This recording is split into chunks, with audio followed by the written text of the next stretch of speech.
नमस्कार शेतकरी मित्रांनो, भारतात शेतीला खूप महत्त्व आहे. म्हणून येथील शेतकरी वर्ग खूप मोठ्या संख्येने शेती करताना तुम्हाला दिसत असेल. तर शेतकरी मित्रांनो, आज आपण कांदा पिकातील पहिल्या फवारणीबद्दल माहिती बघणार. तर शेतकरी मित्रांनो, पहिली फवारणी का करणं गरजेचं आहे आणि कधी करणं गरजेचं आहे, हे या व्हिडिओच्या माध्यमातून माहिती देण्याचा प्रयत्न करत आहोत. मित्रांनो, आमच्या शेतकरी मित्र चॅनलला जर सबस्क्राईब केलेलं नसेल तर चॅनलला सबस्क्राईब करा. मित्रांनो, व्हिडिओ स्किप न करता बघावा, आपल्याला सर्व माहिती मिळेल. तर चला जाणून घेऊया. शेतकरी मित्रांनो, पहिली फवारणी करताना कांदा पिकावर थ्रिप्स बघायला मिळेल.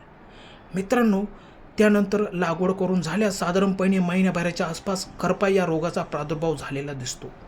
मित्रांनो, थ्रिप्स आणि करपा या मुख्य बुरशीजन्य रोगाबरोबरच किडींपासून संरक्षणासाठी आपल्याला ही फवारणी करणे खूप गरजेचे असते.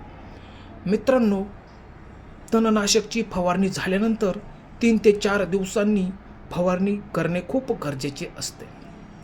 ही फवारणी करताना कोणती औषधे व त्यांचे लागणारे प्रमाण याची सविस्तर माहिती बघणार आहोत.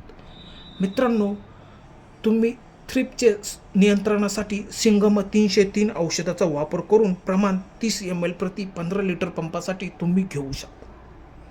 मित्रांनो, करपा आलेला आहे त्याला तुम्ही साप पावडर वापरू शकता. प्रमाण 40 ग्रॅम प्रति 15 लिटर पंपासाठी. मित्रांनो, त्याच्यासोबतच एक चांगल्या दर्जाचे ह्युमिक ॲसिडयुक्त चांगल्या टॉनिकचा वापर येथे आपल्याला करावायचा आहे. याने शेतकरी मित्रांनो, तुमच्या कांद्याची पात हिरवीगार होईल आणि पांढऱ्या मुळीचा विकास मोठ्या प्रमाणात होईल. त्याच्यामध्ये तुम्ही ऑक्सिजन या टॉनिकचा येथे वापर करू शकता. मित्रांनो, 50 ml प्रति 15 लिटर पंपासाठी तुम्ही याचा वापर घेऊ शकता. मित्रांनो, सिंगम 303 साप पावडर व ऑक्सिजन टॉनिक या तिघांचे मिश्रण घेऊन फवारणी घ्यावायची आहे. मित्रांनो, दव जास्त प्रमाणात पडत असेल तर त्याच्यासाठी ब्लेज सुपर हे स्टिकर घ्यावायचे आहे. प्रमाण 5 ml प्रति 15 लिटर पंपासाठी घ्यावायचे आहे. मित्रांनो, तुम्हाला दिलेली माहिती कशी वाटली? दिलेली माहिती आवडल्यास आमच्या चॅनलला जर सबस्क्राईब केलेलं नसेल तर चॅनलला सबस्क्राईब करा. धन्यवाद शेतकरी मित्रांनो.